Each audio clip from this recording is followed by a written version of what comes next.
All right, so you're gonna have to remember your map times. Yes.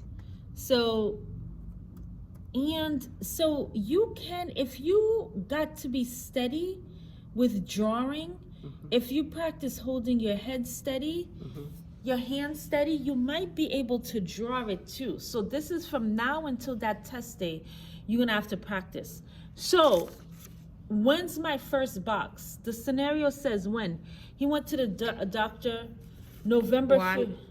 November 15th, 1 p.m. 1 p.m. So if it's Yes. 3 times a day, so I know I'm putting X's. Yes. So here's the easy part. At least this stamp X is easy. Yes.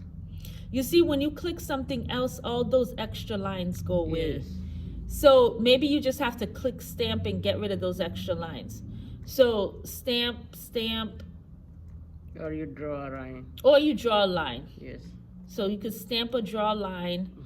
So I'm gonna keep going. You know, November 15th, it's at 1 p.m. Yes. So I didn't go. I'm gonna leave this first open box. Yes. So stamp, stamp, because you know where to put everything, but you need to practice on this computer. I mean, if you practice a couple of times a day, but you have to remember your map times. Many days. Huh? I don't have many days. Well, I mean, if you practice like 4 times a day, because it takes like 20 minutes, seriously. Yes. Yeah, okay. Because now that you know where to go, you just have to practice being able to do it. Yes.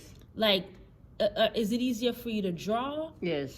Okay, so these are open. So for 14 days. Yes. 1, 2, 3, 4, 5, 6, 7, 8, 9, 10, 11, 12, 13, 14. So you put an X. Did I count right? You have to count right. X the rest of those.